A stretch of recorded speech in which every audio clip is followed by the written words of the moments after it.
Вітаю, з вами Яніна і гэта праект дзікае паляванне. Мы працягваем выкрываць злачынцаў, хто здрадзіў беларускаму народу. Сённяшні аповед будзе незвычайным. Гэта гісторыя Александра Фрумана, грамадзяніна Ізраіля, які ў 2020 годзе наведаў Беларусь, сваю радзіму. Ён застаў падзею жніўня, падчас якіх быў затрыманы і моцна збіты. У чымсьці гэта тыпова для дзясяткаў тысяч беларусаў, хто прайшоў праз збіццё амапаўцамі і суткі. Але яна адрозніваецца тым, што пацярпелы правёў сваё ўласнае расследаванне, сабраў падрабязную інфармацыю і выкрыў усіх удзельнікаў катавання над ім і іншымі затрыманымі. Вынікі прэзентаваны на адмысловым сайце спіс Фрумана, дзе кожны з вас можа азнаёміцца са спісам карнікаў. Гэты спіс праглядзелі і мы, і прыводзім асноўных яго удзельнікаў у храналагічным парадку. 10 жніўня каля будынку па незалежнасці 28 у Менску Александр Фруман пабачыў жоўты аўтобус грамадскага транспарта і купу шчытоў перад ім. Ён сфатаграфаваў іх. З аўтобуса выскачылі амапаўцы і затрымалі яго. Пасля некалькіх гадзін чакання яго правалі скрозь строй з дубінак і кінулі ў аўтазак. З дапамогай іншых затрыманых удалося апазнаць некалькіх удзельнікаў затрымання. Першы фігурант Слюнькоў Андрэй, на той момант кіраўнік 6-га ўзводу 2-й роты Менскага амапу, датычны да арышту і збіцця, што адбываліся 10 жніўня ў Менску, на прамежку ад скрыжавання Янкі Купалы і незалежнасці да дома прафсаюзаў. Наступны персанаж падначальны Слюнькова, супрацоўнік 6-га ўзвода 2-й роты амапу Торык Раман. Падазраецца ва ўдзеле і збіццях у сумна вядомых калідорах з дубінак. Таксама раней быў і лжэсведкам у судах супраць актывістаў. Яшчэ адзін апазнаны амапавец прапаршчык Ганчаронак Аляксандр. Ён сцеражыў затрыманых ва аўтобусе. Падазраецца ва ўдзеле ў збіццях і катаваннях. Пасля затрыманых адвезлі ў савецкі Раус, дзе беларуская гестапа зладзіла філіял канцлагеру, па-іншаму сказаць нельга. Людзей 16 гадзін трымалі ва ўнутраным двары, стоячы над калючымі дротамі, збівалі і здзекваліся. Сярод тых, каго атрымалася апазнаць, былі наступныя супрацоўнікі. Кіраўнік савецкага Раус, Каліннік Сяргей, вядомая пачвара, кіраваў і асабіста прымаў удзел у катаваннях у сваіх засценках. Прычым для гэтага спецыяльна адводзіў іх у бок, дзе няма камер.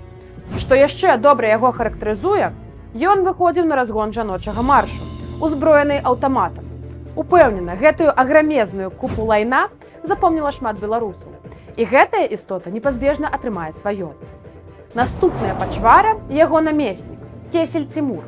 Непасрэдна прымаў удзел у катаваннях, прычым асабліва подла. У аднаго з затрыманых была зламана рука, і ён не мог трымаць яе над галавой, як таго патрабавалі каты. Кесель падышоў і некалькі разоў ударыў менавіта ў месцы пералому. Зараз гэтая пошасць працягвае займацца прамыўкай мазгоў на ідэалагічнай працы. У тым ліку і моладзі. Каго зможа выхаваць фашысцкі вылюдак? Пытанне рытарычнае. І яшчэ две мярзотніцы-маёршы з савецкага Рауса – Нікіціна Святлана і Сафронава Марына. Абедзве прымалі ўдзел у парушэннях існуючага заканадаўства і правоў затрыманых. Нікіціна апісвала маёмасць, Сафронава прымала ўдзел у збіванні затрыманых. Пасля на судзе кожная з іх будзе бліяць, што нікога нават і пальцамі не кранулі, але за кожнае злачынства супраць нацыі прыйдзецца адказваць. І апошні фігурант спіса – амапавец Шабуня Павел. 12-й узвод, 4-я рота. Ён адзіны з той роты, што адказвала за перавозку затрыманых у турму Жодзіна. Падчас дарогі па затрыманым тапталіся, забівалі палкамі, прыніжалі і пагражалі сексуальным гвалтам. Шабуня быў адным з тых, каго аклікнулі па прозвішчу. У Жодзіна на той момант усё было амаль без катаванняў і здзекаў. Так, былі перапоўненыя камеры, але ніхто не забіваў і ставіліся адносна адэкватна. Пасля 72 гадзін перабывання турэмшчыкі выпусцілі Александра Фрумана на волю. Відавочна, пералічаныя персаналіі здалёк не ўсе, хто прымаў удзел, бо пакуль людзі баяцца і не бачаць нагоды выказвацца. Але я веру, калі беларусы атрымаюць магчымасць гаварыць, як Александр Фруман, то мы даведаемся пра ўсё і пра ўсіх. І напрыканцы не гісторыя помсты, а прыклад мсціўцаў. Самыя вядомыя паляўнічыя на нацыстаў, пасля Масаду, канешне, адвакаты, журналістка, муж і жонка Серж і Беата Кларсфельды. Як яны прыйшлі да гэтай дзейнасці? У пасляваеннай Нямеччыне нязручнае мінулае хутка замялі пад коўдру. Так, былі нюрнбергскія працэсы, але яны закранулі толькі верхушку рэйху. Значная частка насельніцтва прызнавала злачынства нацыстаў, але не засуджала саму ідэю. Десяткі тысяч вайсковых злачынцаў вялі рэспектабельнае жыццё і займалі высокія пасады, што ў ФРГ, што ў ГДР. Гэта шчыра абурала Беату, якая як немка адчувала, што не толькі Гітлер вінаваты ў злачынствах немцаў, але і тыя, хто яго падтрымліваў. Яе муж Серж быў сынам чальца французскага супраціву, які пасля арышту загінуў у Асвенцыме. У 1966 годзе канцлерам ФРГ стаў былы нацыст і гітлераўскі прапагандыст Курт Кізінгер. Кларсфельды знайшлі пацвярджаючыя дакументы і пачалі пісаць у афіцыйныя органы і газеты. Але там не бачылі праблемы, ўсё было па законе. Таму яны вырашылі спыніць ціхую папяровую працу і перайсці да больш актыўных дзеянняў. Беата змагла трапіць на паседжанне парламенту, калі там выступаў Кізінгер і закрычала: «Кізінгер, нацыст, сыходзь!» Яе адразу вывелі з залы, але на яе звярнулі ўвагу журналісты. Наступным разам на выступе канцлера яна здолела падабрацца блізка і уляпіць аплявуху. «Нацысту не месца ў палітыцы», – заявіла яна. Пасля быў суд, на якім Беата Кларсфельд распавядала пра свае прынцыпы і погляды. Пасля атрымала пэўную вядомасць і з мужам яны пачалі сістэмную працу па вышуку і прыцягненню злачынцаў да адказнасці.